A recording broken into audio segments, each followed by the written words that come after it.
My mother-in-law is a fake innocent victim and a manipulative hypocrite rolled into one. From the day I married Greg, she tried everything to tear us apart. She's good at playing weak in front of relatives, claiming I mistreat her, the poor elderly woman. When Greg was out, she'd deliberately pick fights with me, smashing dishes and pots, and poisoning Greg's ears every day, driving a wedge between us. In my past life, to protect my marriage, I fought tooth and nail with that fake innocent victim of a mother-in-law, until Greg had an affair. I'd finally had enough and wanted out.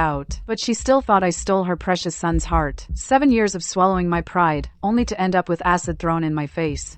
I died a horrific death. On my deathbed, the Grim Reaper sighed, saying I was wronged so badly. He gave me a second chance at life. When I opened my eyes again, the blinding white light made me dizzy for a second. I saw the familiar living room, with that divorce settlement on the table. Greg was sitting across from me, staring at me in shock. How did you suddenly change your mind? You were refusing to budge before. I'm back. Back to negotiating the divorce with Greg, the critical battle over the real estate and financial settlement. The painful memories came flooding back. I clenched my fists, my nails digging into my palms, barely holding back the hatred. Real estate? Financial settlement? I give up all of it. Right now I just want to sign the papers and escape this Davis family mess. I wanted to get as far away as possible from that toxic mother-son duo, Evelyn and Greg. I gave up all additional claims. I looked Greg in the eye and said it clearly, word for word. As long as I could get divorced as soon as possible, I was willing to walk away with nothing. The moment my words faded, the sickly sweet voice rang out. Oh, Claire, honey, what's wrong with you?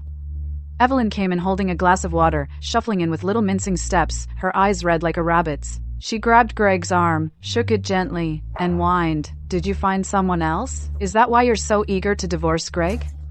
Mom knows I'm old and a burden. You're tired of me, and you want to get away from me, don't you? She cried while sneaking glances at me from the corner of her eye. The venom in that look completely contradicted the fragility on her face. Go on, keep acting. I watched her coldly. In my past life, it was because I tangled with her that I ended up in that mess. When Evelyn saw I wasn't responding, she cried even harder. She put her water glass on the table, and her voice suddenly rose. Our Greg, what has he ever done wrong to you? How can you be so heartless? I wasn't gonna argue with her. I reached for the divorce settlement on the table, but Evelyn beat me to it. She snatched the papers away, pretended to lose her grip, and smacked them onto the floor. She even deliberately stepped on them twice, crumpling the pages all wrinkled. You're so heartless. She pounded on Greg's chest, crying her eyes out. Greg and I have always treated you like our own daughter. How can you be so heartless as to divorce him? Greg, don't give her a single penny. She doesn't deserve it. Greg frowned. He spent ages calming Evelyn down before sending her back to her room. He turned, leaned in close, lowering his voice. He told me to get ready for the remarriage. Don't tell Mom yet. She's old and sensitive. I'm scared she won't take it well and might do something extreme. I nearly burst out laughing. Oh, he's got his priorities straight. Afraid Evelyn would kick up a fuss and ruin things with his new lover. I ignored him and went back to the bedroom. Soon after, I heard a loud crash from the living room. I went out to check. Evelyn was squatting on the floor with her hands occupied. She was holding Greg's and my wedding photos. The frame was smashed to pieces. The moment she saw me, she put on a guilty face. Oh, it's all Mom's fault. I accidentally broke the frame. But that smug smile on her face was impossible to hide. I found out later. She'd also sent a picture of the smashed wedding photos to her gal pals, bragging about how she had taken down the homewrecker who stole her son. Greg and I agreed to divorce. I'm staying at the Davis house during the mandatory waiting period. I'll move out once I find a place. When Evelyn heard about this, her face dropped. But in a flash, she was back to her weak, pitiful act. At dinner, she was all sweet, serving me food. She kept saying, Claire, eat more, she said, but she shook her hand on purpose, and a bowl of hot soup spilled. It splashed all over my clothes. Oh, I'm sorry. Sorry, she shrieked, jumping up and throwing herself into Greg's arms. She wailed, Greg, look at Claire. She deliberately pushed me and spilled the soup. She just despises me and doesn't want me to have peace.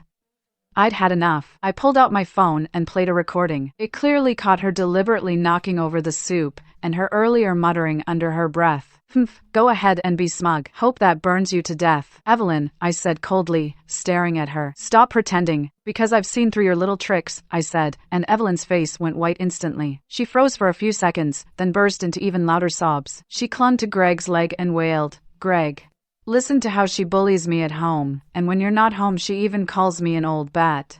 Greg frowned, and without even glancing at the recording in my hand, he scolded me, Claire, you're so inconsiderate, as Mom is old and you shouldn't treat her like this with absolutely no respect. Same as my past life. And this life's no different. He always takes Evelyn's side, no questions asked. He never sees how much I've been wronged. My heart's completely frozen. I let out a bitter laugh. I look at Evelyn and say slowly, "You don't have to keep staring at me like that. From now on, there's someone more important who'll be competing with you for Greg's attention. You'd better watch your step." Evelyn's face shifted. She didn't even have time to react. Greg quickly covered my mouth. He pulled me to the side. He lowered his voice and scolded, "What the hell are you saying? If Mom finds out and throws a fit, how am I supposed to face anyone?" I pry his hand off and look at him mockingly. "When you were cheating, why didn't you think about your own face? Now you're scared Mom will make a fuss? Where was that thought before?" Greg's face went red and white. He was so mad he couldn't even speak. Our whole conversation, every single word, reached Evelyn, who was hiding by the door. I caught a glimpse of her standing in the shadows.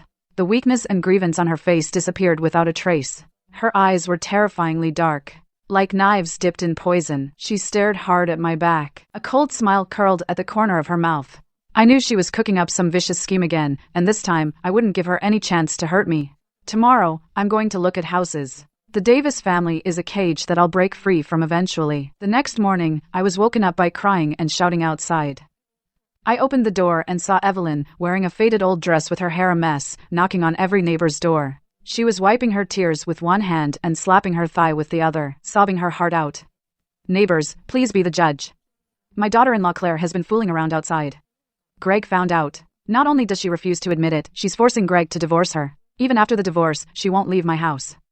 Every day she bullies me, this old hag." She was sobbing her heart out. She kept sneaking glances at my door. The smugness in her eyes was impossible to hide. The neighbors were totally fooled by her act. They gathered around my door, pointing and whispering, "She looks so respectable. How could a girl be so indecent? Her mother-in-law is so old. How could she be so cruel to her?" Harsh words kept hitting my ears, but I couldn't be bothered to defend myself. In my past life, I rushed to clear things up, but Evelyn turned it around and blamed me instead. This time, I want to see how long she can keep up the act. Greg was finally woken up by the noise. He came out frowning, pretending to be a peacemaker. "Everyone, stop gathering around. It's all a misunderstanding. In-laws always have conflicts." He subtly pulled Evelyn aside. His tone was full of impatience. "Mom, stop making a scene here."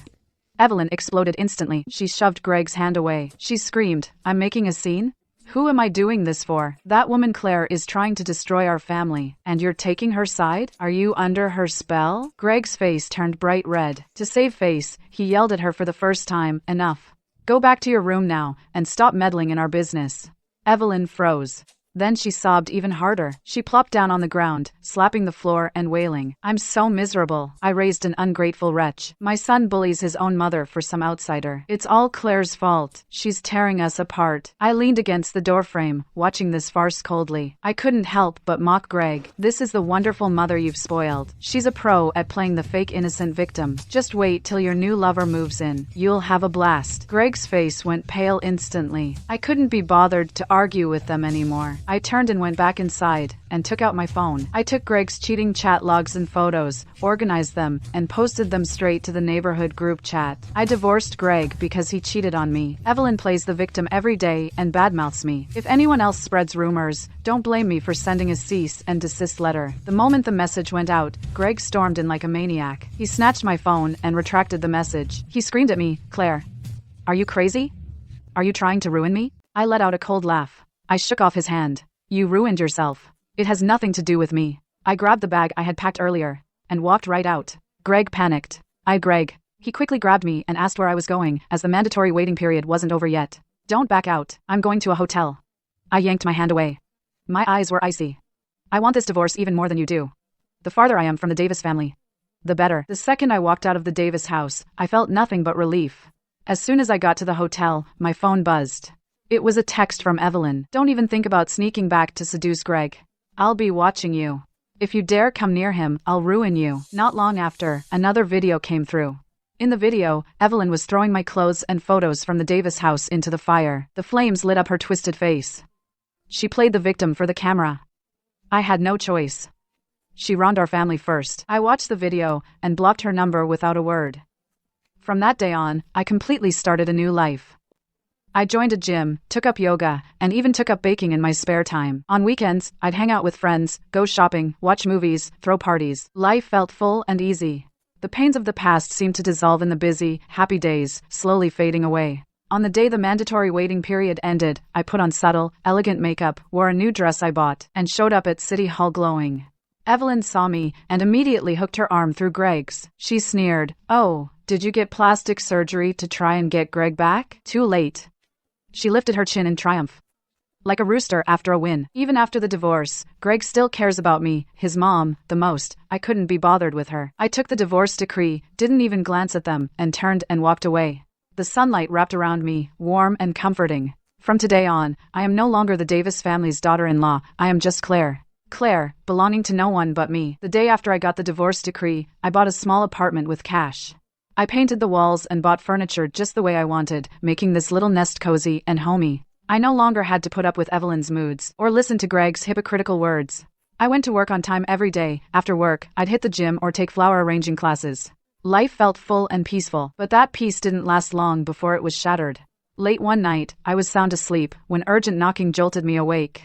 I opened the door. A community worker and 2 cops were standing outside, with Evelyn trailing behind them. "Miss Claire," the officer looked serious. "Mrs. Davis said she's sick at home with no one to care for her. She can't reach her son. She said that as her former daughter-in-law, you have a duty to take care of her." Before I could even speak, Evelyn pushed through the crowd and burst in. She pretended to cough weakly, her eyes darting around my home. She even opened my closet and drawers.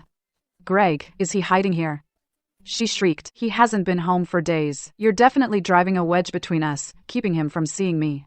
She trashed my freshly tidied home. Clothes were strewn everywhere. The vase was knocked over. I was boiling with rage. I grabbed her arm and shoved her in front of the officer. "I've already divorced Greg." I pulled out the divorce decree. My voice was ice cold. "I have nothing to do with the Davis family. I have no obligation to take care of her. Please take her away. Stop making a scene here." Evelyn's face changed instantly. She covered her face and started crying. "Oh, I'm so miserable. My daughter-in-law abuses me, and now she's heartlessly kicking me out. I have no one to rely on. She's my only hope." The officer frowned. His tone was reproachful. "Even if you're divorced, you shouldn't treat an elderly woman like this. Her son is Greg." I suppressed my anger and explained, "It's Greg's responsibility to take care of her, not mine." I took out my phone and handed them Greg's address and phone number. "Contact him. Tell him to come pick up his mother." But Evelyn refused to leave. She plopped down on my floor and threw a tantrum. Slapping her thighs, she wailed, "I'm not leaving. Greg must be here. Hand him over." She even pretended to be dizzy, clutching her chest and gasping. "What a drama queen," I sneered inwardly. I almost blurted out that Greg had remarried. But then I thought, even if I did, Evelyn would just take it out on me. That would only cause more trouble. So I had to hold my tongue. I kept urging the officer to call Greg. Finally, the call went through. Pretty soon, Greg rushed over. He frowned and yanked Evelyn up impatiently. He gave me a perfunctory nod. "Sorry for the trouble." With that, he dragged Evelyn out. Evelyn was still kicking and screaming. Looking at my trashed home, all I felt was disgust and helplessness. The moment I closed the door, I became even more determined. In this life, I will never have anything to do with the Davis family again. The next day, the community worker called. She spoke with a pleading tone. "Claire, Mrs. Davis has been crying nonstop since she got home. She says she can't reach her son. She's scared to be alone at home. Since you blocked him, he had no choice but to pretend to be sick to find you. As mother and daughter-in-law, you shouldn't hold grudges. Even though you're divorced, remember the past affection. She's old and pitiful." I held my phone. I felt so wronged and helpless. What could I say? That Evelyn, nearly 50, still plays the fake innocent victim and acts like a psycho. That she's been scheming to keep her son all to herself, and saw me as a thorn in her side. No one would believe me. In everyone's eyes, she was just that frail. Poor old lady. I hung up. I immediately texted Greg, "Take your new wife home right now. Let your mom face reality and stop harassing me." I thought I'd have a few peaceful days, but Evelyn actually tracked down my company during lunch break. She sat on the steps outside the office, crying and grabbing onto a passing colleague to complain. "That daughter-in-law of mine, Claire, has no conscience. After the divorce, she couldn't care less about me, and she's flirting with other men at the office. Judge for yourselves." The way my colleagues looked at me instantly changed. The whispers and pointing felt like needles stabbing me. My boss soon called me in for a talk. His expression was serious. "Claire, Take care of your family matters quickly, and don't affect the company's image. I gritted my teeth, forced myself to go downstairs, and grabbed Evelyn, who was still making a scene. Stop making a scene here. I'll go with you to find Greg. Evelyn heard that, and immediately stopped crying, then grabbed my hand and sweetly called out, I knew my daughter-in-law would take care of me. I knew you wouldn't abandon me. That affectionate look, as if the slander before had never happened. Suppressing my disgust, under the strange gazes of my colleagues, I led her toward Greg's house. All the way, alarm bells were ringing in my head. I felt she was up to something bad. When we arrived at Greg's door, just as I raised my hand to knock, Evelyn suddenly stopped. The frailty on her face vanished completely. Her eyes churned with intense malice. A strange smile curled at the corner of her mouth. My heart skipped a beat. She seemed to have guessed something. Before I could react, Evelyn shoved me hard, pulled out a key, unlocked the door, and yanked me inside. Then she locked the door behind us. You homewrecker. She grabbed my arm tightly and shook me hard. Her eyes were red, as if about to bleed. Greg hasn't been home for days. Did you seduce him? You're divorced, yet you still cling to him. You just want to ruin me. The twisted malice on her face was exactly the same as when she threw acid on me in my past life. No one can take my son away from me. Whoever tries, I'll destroy them. She kept muttering to herself, like a madwoman. The searing pain of the acid from my past life flooded back in an instant. My whole body went stiff. My instinct was to run, but she was blocking the doorway. Evelyn smiled coldly, pulling a clear glass bottle from her bag. It's acid. What? You think you're special just because you're young and pretty? She stepped closer, inch by inch, her eyes full of venom. Once I ruin your face, Greg won't think about you anymore. He'll come back to me. The acrid smell spread through the air. The fear of death gripped my heart. Just then, Greg's gentle voice came from outside the door. Mom, open up. I brought my new wife to see you. Evelyn jolted. The bottle in her hand shook violently. Impossible, she whispered, panic flooding her eyes. My son wouldn't have another woman. He only has me. I took the chance to back into a corner. I let out a cold laugh. Congratulations, you don't have to fight me anymore. You've got a new enemy now, someone who can actually take your son away. A few drops of acid splashed onto Evelyn's sleeve, instantly sending up white smoke. It sizzled, but she didn't seem to feel the pain. She stared at the door, muttering, I must have heard wrong. He's joking. He wouldn't betray me. I watched her, looking so lost, and curled my lips. Afraid to open the door? Go take a look. See if your precious son is really about to abandon you. Evelyn's body began to tremble violently. Her hands clenched the acid bottle so tight that her knuckles went white. Her gaze darted between the door and me, full of struggle and hesitation. Finally, she slowly lifted her foot and walked toward the door. She had no idea that what awaited her on the other side would shatter every illusion and plunge her into an abyss of no return. The moment the door opened, Greg held hands with a flashily dressed woman and walked in. His face was beaming with satisfaction. He saw Evelyn. He just frowned. He said, Mom, lightly, what are you doing here? And why did you lock the door? When his eyes swept over me, his face instantly darkened. His voice dripped with impatience and disgust. Claire, what are you doing here? Didn't I tell you to leave our family alone? I shrugged. I looked innocent. You should ask your precious mommy. She dragged me in here. That's when Greg noticed something was off with Evelyn. Veins bulged on her forehead. Her eyes were bloodshot. Her whole body was shaking like a leaf. In her hand, she was still clutching the glass bottle of acid. Despair was practically spilling out of her eyes. Evelyn suddenly rushed over and grabbed Greg's arm tightly. She screamed hoarsely, Who is she? Why are you holding her hand? Tell me. She's just a friend, not some new wife. She was crying so hard she could barely breathe. Her voice was hoarse. Claire's gone. You're the only family I have left. This home is just for you and me. No other woman is allowed in here. That woman sweetly tightened her grip on Greg's arm and sweetly called him husband. Then she smiled at Evelyn and said, Mrs. Davis, you take such good care of yourself. You look so young. From now on, Greg and I will take good care of you.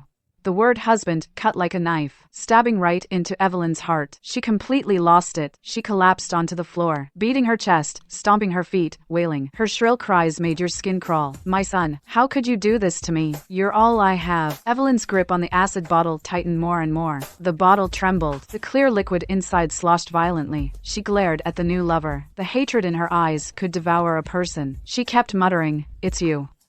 It's you who stole my son. I'll destroy you. Greg had clearly seen this coming. Not only did he not comfort her, but he turned to the new lover and bragged, Don't worry, I'm known as a devoted son. My mom and I have a great relationship. After a while, she'll come to like you.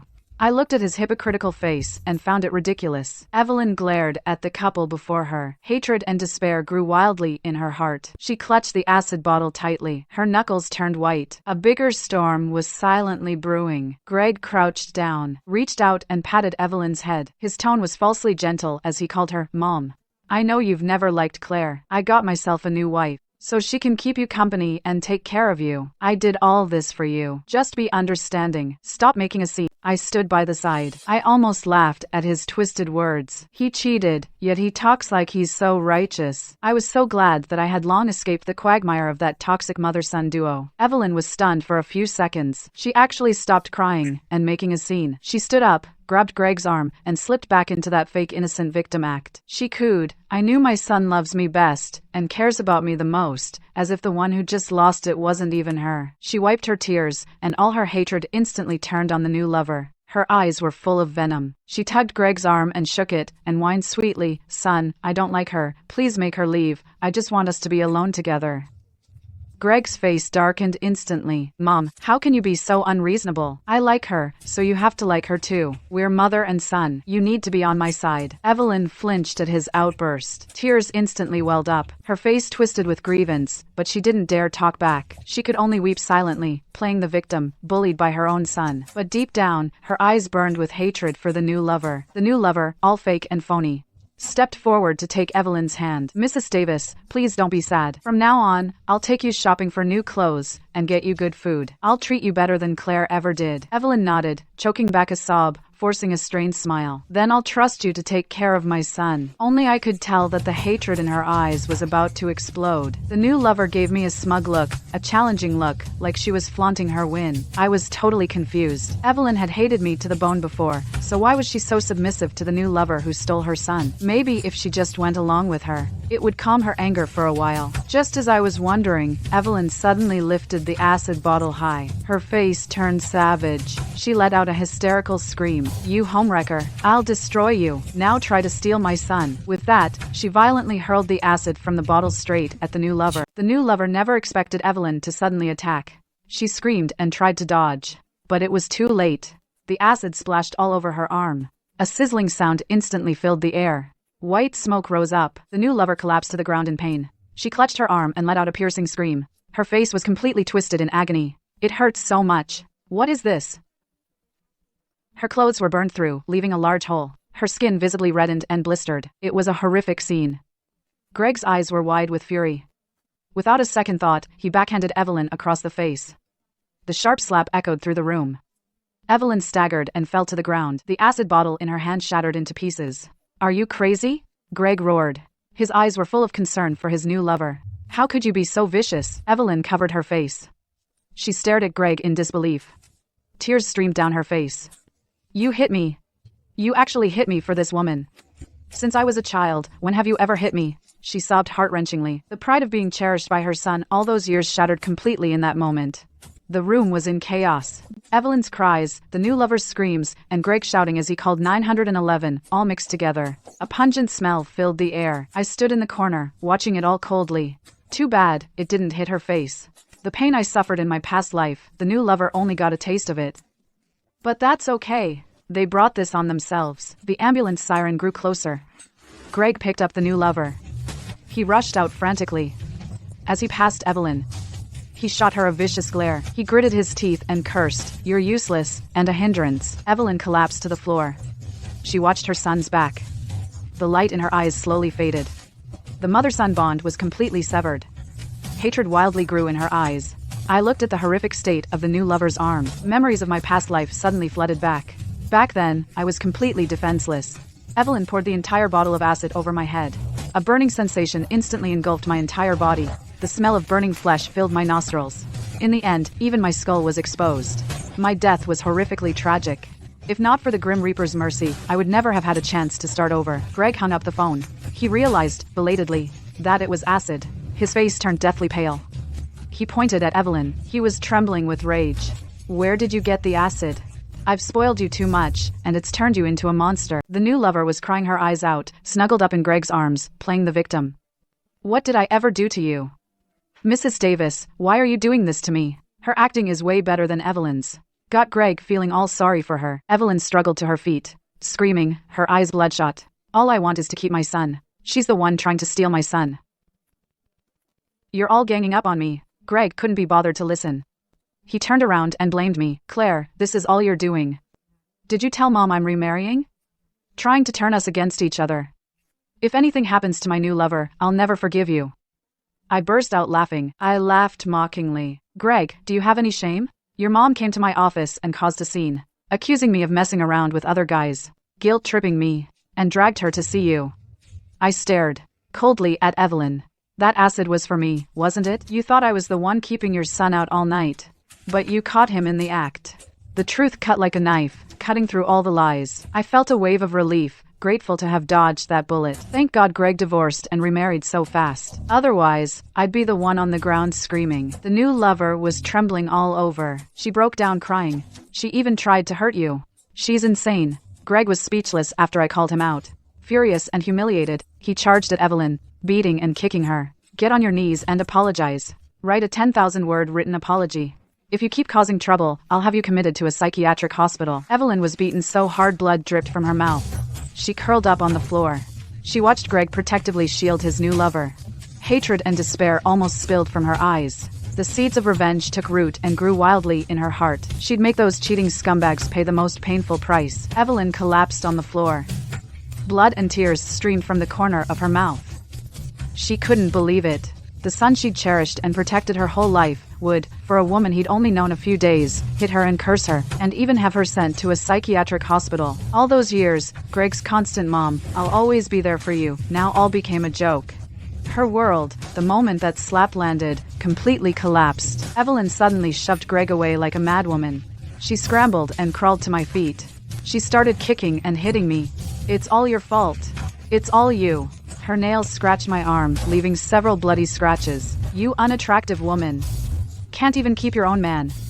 If Greg hadn't gotten tired of you, why would he find another woman? You ruined my life. You destroyed the bond between me and Greg. I watched her being hysterical. The last bit of pity in my heart was gone. All along, she saw me as the enemy who stole her son. Even after I got divorced and cut ties with the Davis family, in her eyes, even my breathing was wrong. I yanked my hand away and recoiled in disgust. My voice was cold as ice.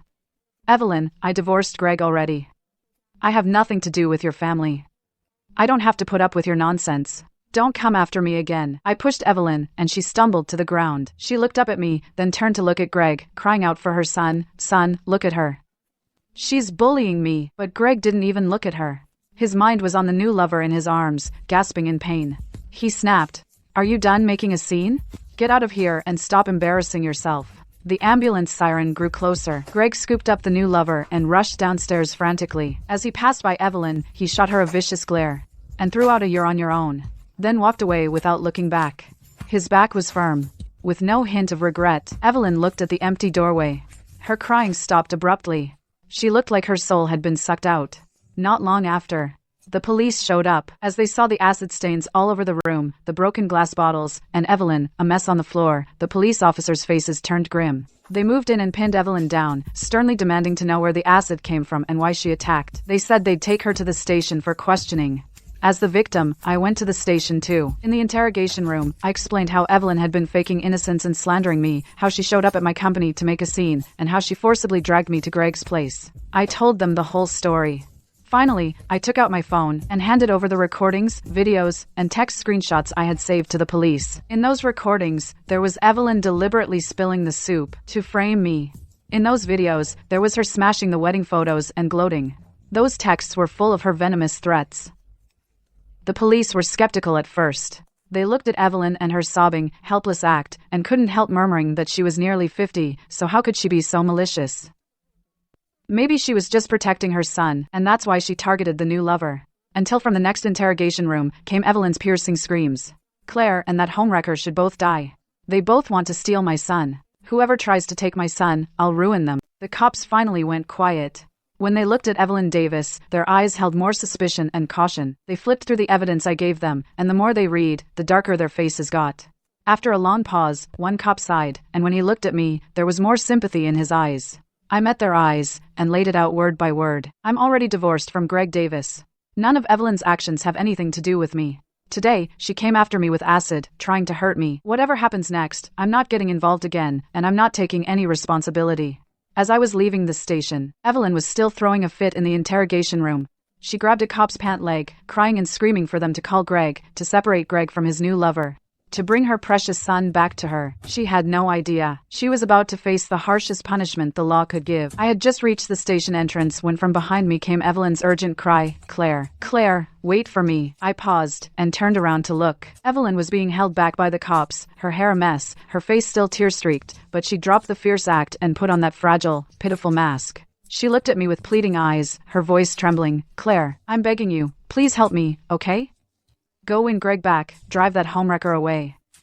If you can do that, I'll never slander you again, never harass you again. I'll treat you like my own daughter." I looked at her like that, and found it ridiculous. Even at this point, she still wanted to use me as a pawn, and still wanted to keep her son all to herself. I gave her a cold glance. My tone was flat. "Evelyn, I won't help you. I have nothing to do with you or the Davis family anymore. I just want to live my own life." I paused, and added, "You should get along with your new daughter-in-law. I hope she can tolerate your extremes and venom the way I did." After saying that, I turned and left. Evelyn was stunned. She couldn't believe I turned her down so bluntly. In her mind, I had always been the one she could control, a pushover who didn't dare to resist. When she came to her senses, she broke free from the cop's hold like a madwoman, rushed over and grabbed my sleeve. "Don't leave. Take me to Greg. I want to see my son. Claire, take me there." I forcefully shook off her hand, with so much force that she stumbled back a few steps. This time, I didn't even look at her, nor did I say another word. I straightened my back, and walked out of the police station step by step. The sunlight fell on me, warm and cozy. I knew that from this moment on, I had completely cut ties with Evelyn, and severed the last thread with the Davis family. The nightmares of the past could no longer trap me. That night, my phone vibrated. It was a message from Greg, still, with that same twisted, blame-shifting crap. "Claire, did you tell Mom about my remarriage? Did you deliberately drive a wedge between us? Now that such a big mess has happened, you have to take responsibility for this." Looking at this message, the anger I'd been holding in for so long finally exploded. That mother-son duo always just shifts the blame onto everyone else. I let out a cold laugh, my fingers flying across my phone. I grabbed Greg's cheating chat logs, his intimate photos, and the recording where he tricked me into giving up my assets and hid his plans to remarry, and posted everything online. I also added a caption, "Cheating on his wife, and letting his mother hurt people. A man like that, whoever wants him can have him. From now on, I, Claire, will never see Greg or Evelyn again, not in this life or the next." The moment it was sent, I let out a long sigh of relief. After posting, I didn't hesitate to block Greg's phone number, WeChat, and even his text messages. From then on, he could never find any excuse to harass me again. When Greg saw the post, his face must have turned green. I could picture him scrambling, busy deleting evidence, replying to comments, and groveling to his new lover to explain himself. Sure enough, after that, he never dared to send me another message, let alone accuse me of ruining his reputation. As for Evelyn, she had her own problems. The acid attack was still under police investigation. She was questioned every day, and with Greg busy dealing with the public backlash, he had no time for her. She was drowning in the pain of losing her son, crying all day long. One moment she'd cry and curse Greg for being ungrateful, the next she'd wish his new lover a horrible death. She had no more energy left to bother me. I finally got rid of that mother-son duo, and finally found true peace. Later, I heard that the new lover was lucky to be alive. The acid only burned a small patch of skin on her chest, not her face. She recovered pretty well after treatment. Even more surprising, she actually forgave Evelyn. She didn't press charges, and she quickly moved into the Davis family home, probably thinking that moving in would lock in her spot as Mrs. Davis. But none of that mattered to me anymore. I stopped asking about the Davis family. I focused all my energy on myself. At work, I worked hard to improve my skills, stayed up late to finish proposals, and volunteered for tough projects. My performance shot through the roof. Even my boss was blown away. After work, I'd hit the gym and do yoga. The feeling of sweat soaking through my clothes was better than any skincare product. On weekends, I'd meet up with friends to read or go to exhibitions. Occasionally, I'd buy myself a bouquet of flowers to make my cozy little home feel even nicer. I slowly stepped out of the shadow of my past life. I smiled more often. The light returned to my eyes. One afternoon, I was rushing to finish a report in my office when my phone suddenly rang. It was a former neighbor I got along with, Mrs. Miller. On the other end, Mrs. Miller's voice was a mix of gossip and sympathy. Claire, you have no idea. The Davis family is in total chaos now. Ever since Greg married that new lover, it's been chaos every day at home. Evelyn and the new lover are fighting non-stop. Their family is the biggest joke in our complex now. Mrs. Miller got excited as she talked and enthusiastically said, I have videos from the neighborhood group chat and screenshots of the discussions. I'll send them to you. Let you get some satisfaction, too. I froze for a second. Then I laughed. Honestly, it wasn't really satisfying. It was more like relief. Their drama was ultimately their own fault. After hanging up with Mrs. Miller, she sent me the video and screenshots. I opened it and checked it out. What was inside was even crazier than I thought. Mrs. Miller on the phone gave me all the juicy details. The clarification I posted that day was quickly retracted by Greg, but some neighbors had already taken screenshots. It spread like wildfire through the complex. That was when everyone found out that Greg's good son persona was fake. His good husband act was also a complete lie. Not only did he cheat, but he also let his mother bully his ex-wife. Plus Evelyn's acid-throwing incident caused a huge uproar. After that, the Davis family became the talk of the complex. Everyone was watching them, waiting for a good show. The day the new lover moved into the Davis house, she made a huge scene. Not only did she hire a moving company, she also brought a whole truckload of stuff. She basically wanted to announce to everyone that she was the new lady of the house. But Evelyn wasn't about to let her in. In the video, Evelyn had completely dropped her usual delicate act. Her fake innocent victim act was gone. She was wearing wrinkled clothes with her hair all messy, clinging to the front door of the Davis house. She sat on the ground and threw a fit. You homewrecker, don't you dare step into my house. You stole my son, and now you want to take over my home. I'll fight you. She cried and cursed, her voice shrill. The neighbors from the complex were drawn over. They gathered around to watch the drama. Phones were clicking away non-stop. I could hear Mrs. Miller on the phone. She was laughing so hard she could barely breathe. The whole scene was a mess. Evelyn was cursing up a storm, and the new lover was no pushover either. She stood by, sneering and saying, Evelyn is an unwanted old fossil. What surprised me even more was Greg's reaction. Before, no matter how Evelyn caused a scene, he would always take her side unconditionally. But this time, to please his new lover, he actually laid hands on her. In the video, Greg's face was ashen. He yanked Evelyn up from her tantrum and even took out his belt and hit her twice. Haven't you caused enough trouble? He yelled. If you keep this up, I'll send you to the countryside. Evelyn was stunned by the slap. She covered her face. She stared at Greg in disbelief. Then she cried even harder. But Greg completely ignored her. He turned to his new lover and comforted her softly. He even helped direct the movers with her stuff. Evelyn watched the scene. The despair in her eyes was almost overflowing. In the end, she stormed back to her room. The new lover finally walked in triumphantly. Mrs. Miller couldn't help but mock. Claire, you should have seen Greg's face. Think about how he was back in the neighborhood. He was always going on about how devoted and loyal he was. He fooled so many people. Now he hits his own mother for his new lover. I must have been blind to think he was a good man. She joked. That scumbag and that wicked mother-in-law deserve each other. A lifetime of chaos and drama. So they never ruin anyone else's life again. I watched the rest of the video, and I didn't know whether to laugh or cry. Evelyn is not one to take a loss lying down. She took advantage of the time while the new lover was unpacking. She secretly took the designer clothes and expensive cosmetics, throwing them all out the door. She cursed nonstop. What junk? How dare you put this in my son's house? The new lover soon found out. She immediately started arguing with Evelyn. They shoved each other. They exchanged the most vicious insults. Their hair was all messed up. It was total chaos. But when Greg came back, he didn't even look at Evelyn. Instead, he took his new lover's hand and kept soothing her. Don't be mad, sweetheart. Mom's old and doesn't know any better. Just ignore her, he said. Then right in front of his new lover, he gave Evelyn a harsh scolding, calling her petty and classless. Evelyn felt terribly wronged. She hid in her room and cried in secret. But her bitterness only deepened. She always took advantage of Greg being out to deliberately torment the new lover. Like hiding her high heels or watering down her skincare products. But the new lover was no pushover. She easily handled each situation and even blew things out of proportion when telling Greg. The result was Evelyn would always get a scolding from Greg. There was also another video. In it, the new lover's leg was bleeding, but it didn't tone down her attitude one bit.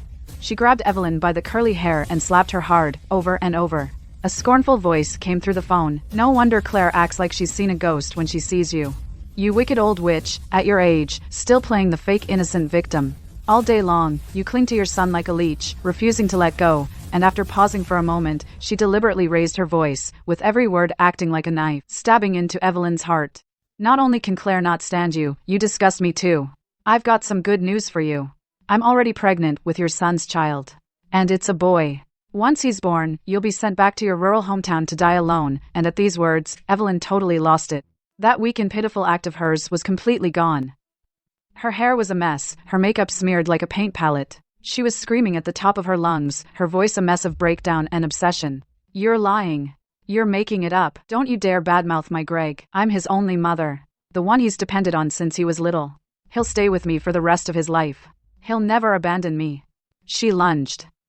What? Forward, like a madwoman. Her bony nails digging into the new lover's arm, leaving deep bloody scratches. She kept mumbling, my Greg is mine, no one can take him away. She was like a crazy old bat guarding her food. At the end of the video, Greg finally showed up. He stomped out his cigarette, his face full of impatience and disgust. He didn't even glance at the two women wrestling, just slammed the door shut, completely sealing off the shouts, the fighting, and Evelyn's crying. Even through the screen, I could clearly hear Greg's suppressed roar from behind the door. His tone left zero room to argue. I never should have been soft-hearted. I should have left you in the countryside. Shouldn't have let you come with me. Pastor, just looking at you ticks me off. You give me a headache. Once your grandson is born, you get the hell back to your hometown. Stop causing trouble and being a munt. Pain.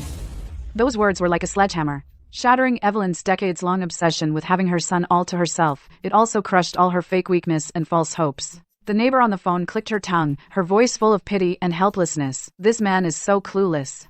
Not only did he cheat on you, but he also abandoned his own mother.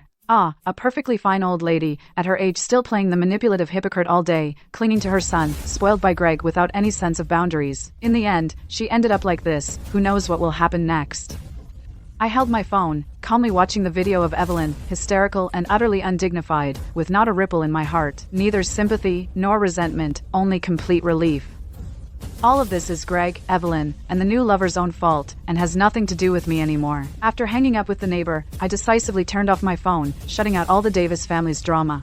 I calmly opened my laptop, and as the work proposal interface popped up on the screen, those dense lines of text were much more pleasing than the Davis family's chaos. I no longer want to waste any of my energy on the Davis family's trivial matters. Not even a single second. Later, after Greg told her to go back to the countryside, Evelyn, completely abandoned, truly went crazy. She locked herself in her room, curtains drawn tight, letting the outside world go to chaos, while the room remained a dead silent darkness. She curled up in a cold corner of the floor, not eating or drinking, not sleeping or resting. She kept muttering these three sentences over and over. Greg is mine. No one can take him away. You mistress, I'll kill you. I'll make you all pay. Stay with me. She remembered the tragic scene in her past life when, out of jealousy, she personally threw that bottle of acid at Claire. She remembered the new lover's arrogance, and the smug look on her face as she stole her son away while pregnant, and she remembered Greg's disgusted eyes and resolute words. The hatred in her heart grew like wild vines, tightly wrapping around her heart, squeezing the breath out of her, on the verge of suffocation. An extreme and crazy idea fully took shape in her heart. She's gonna kill that new lover. Kill the unborn grandson. She also wants to make Greg pay a heavy price for his betrayal and abandonment. Even if it means going down with them. She wants her son all to herself. Forever. That day, Evelyn finally got her shot. Greg was gonna take the new lover to her prenatal checkup. The house would be empty most of the day. She waited till they were gone, then snuck out of the house. She hunched over, hair a mess, eyes darting, and scurried off to the convenience store near the complex. She clutched some crumpled change and croaked to the shopkeeper, a pack of rat poison. Got too many rats at home. She was old, never had much schooling, and had no idea where to buy something deadlier. In her eyes, this little pack of rat poison was the perfect weapon to get rid of the new lover, that thorn in her side. It was her lifeline to get her son back. Back home, she made a beeline for the kitchen and locked the door behind her. She carefully tore open the pack of rat poison and poured the black powder into a small clean bowl. Then she grabbed a bottle of warm water and slowly stirred the powder in. The murky black particles slowly spread through the water. She stared at the liquid in the bowl, no fear in her eyes, only paranoid madness and cold determination. She remembered that every night when Greg and the new lover came home, they would drink a glass of warm water. Especially since the new lover was pregnant. She needed that warm water to soothe her throat. If she just passed off this bowl of poisoned water as a caring gesture she made for them, they'd drink it without a second thought. Evelyn carried the bowl and set it on the coffee table in the living room. She even put out 2 clean cups. She stepped back to the kitchen doorway, like a lifeless statue, quietly waiting for her prey to fall into the trap. That evening, Greg and his new lover dragged their tired bodies home. The new lover had been at prenatal checkups all day, exhausted all over, drained and listless. As soon as they entered, she collapsed onto the sofa. She noticed the lukewarm water on the coffee table. She thought Evelyn had finally come around, had finally accepted her, and thoughtfully prepared it for her. Without any suspicion, she casually picked up the cup and took a big gulp. Greg was also a bit thirsty. Seeing that his new lover drank it and seemed fine, and thinking that no matter how crazy Evelyn was, she was still his biological mother, she would never harm him, he frowned, and also picked up the cup, drinking most of it. Not long after, the new lover suddenly felt a sharp pain in her abdomen. The pain felt like countless knives twisting inside. It made her tremble all over. Cold sweat poured down. Her face instantly turned as pale as paper. She clutched her stomach tightly with both hands and let out agonizing screams. Her voice cracked and distorted. It hurt so much. My stomach hurts. Greg, save me. Save my baby. Greg panicked at the sight. All his impatience vanished instantly. He was about to reach out to support his new lover when he himself suddenly felt unbearable abdominal pain. His throat tightened, he struggled to breathe, and collapsed weakly onto the sofa. He didn't even have the strength to lift his hand. He turned his head with difficulty, looking at the half cup of black liquid left on the coffee table, then looked at the kitchen doorway, at the cold, hollow stare of the expressionless Evelyn. In an instant, he understood everything. A surge of immense rage and regret flooded his heart. He pointed at Evelyn and yelled hoarsely, his voice ragged with pain and fury, broken beyond recognition. You crazy woman. What did you put in the water? I'm your son. You actually did this to me? How could you be so cruel? Evelyn stands at the kitchen doorway, slowly curling her lips, revealing a creepy, twisted smile. That smile holds madness and venom, and a hint of desperate recklessness. This tragedy, born from obsession and madness, has only just begun. Evelyn slowly walks out of the kitchen, hunched over, her face completely expressionless. No more of her usual tearful, pitiful act, nor the triumph of her scheme. Only a numbed kind of madness remains. She looks at the two writhing in agony on the floor, her cracked lips slowly curl up, letting out a piercing laugh. The laugh is shrill and harsh, echoing through the empty living room. It sends chills down your spine. Ha ha ha, hurts, doesn't it? Both of you, does it hurt? She claps her hands, as if enjoying an amusing farce. This is what you get for betraying me and bullying me. She walks step by step toward the sofa, looking down at the new lover curled up there. Her eyes are filled with poison. Mistress, didn't you want to have a son? Didn't you want to drive me away and have Greg all to yourself? Now go to hell with that bastard in your belly. Then she turns to look at the struggling Greg. Her voice turns creepily intimate. And you, Greg, my son, didn't you stop liking me? Weren't you going to send me back to the countryside? Think I'm in the way? I'll show you what happens when you abandon me. I'll make sure you stay with me forever. No one leaves me in this life. In the next life, we, mother and son, are bound together. The new lover is in so much pain, she's almost unconscious. Her whole body convulses. Cold sweat soaks her clothes, sticking to her skin. With her last ounce of strength, she pulls out her phone with trembling hands, trying to call 911. But her fingers wouldn't obey. The phone dropped to the floor with a crack. The screen shattered into pieces. It went completely dead. Greg also struggled to crawl over and grab the phone. His limbs felt like lead. Even moving a finger was a struggle. He could only watch Evelyn helplessly. His eyes were filled with endless remorse and deep fear. He regretted his affair, regretted betraying Claire, regretted his endless indulgence toward Evelyn, made her obsessive and crazy, and most of all, regretted shattering Evelyn's obsession himself, driving her into madness. But it was too late. No amount of regret could undo what had happened. The Davis family's blood-curdling screams, the new lover's agonized moans, and Evelyn's shrill, manic laughter pierced through the closed door, alarming the neighbors next door. The neighbors were used to the Davis family's chaotic fights, but never such horrifying, eerie sounds. They knew something was terribly wrong. They rushed to the Davises' door, pounding and yelling. But the door was locked. There was no response from inside. Only Evelyn's laughter grew more piercing. In desperation, the neighbors had to call 911. They called for police and an ambulance. The police and an ambulance arrived quickly. They quickly forced open the Davis family's door. What met their eyes was a scene of horror. The new lover lay sprawled on the sofa. Her face was deathly pale, eyes wide open. She wasn't breathing. Her belly was slightly swollen. Clearly, neither she nor the baby survived. Greg lay on the floor beside the sofa, barely breathing. Black blood stained the corner of his mouth. He was at death's door. Evelyn sat on the cold floor, drenched in sweat, eyes vacant. Her lips kept muttering, over and over, "They're all dead. Greg is finally all mine." She looked eerie and terrifying. The police quickly restrained the mentally unstable Evelyn and pulled her aside. The forensics team and investigators jumped into action. Soon, traces of rat poison were found in a glass on the coffee table and in a small bowl in the kitchen. The evidence was conclusive. The poisoning of the new lover and Greg was Evelyn's doing. Under police questioning, Evelyn didn't hold back. She didn't play the victim or shift blame anymore.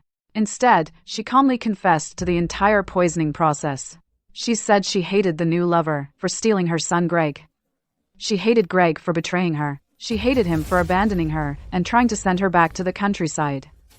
It shattered her decades-long obsession of having her son all to herself. So she bought rat poison and secretly mixed it into warm water. She wanted to poison the new lover and Greg, to make them stay with her forever and keep Greg's affection all to herself. Her tone was terrifyingly calm, like she had just done something trivial.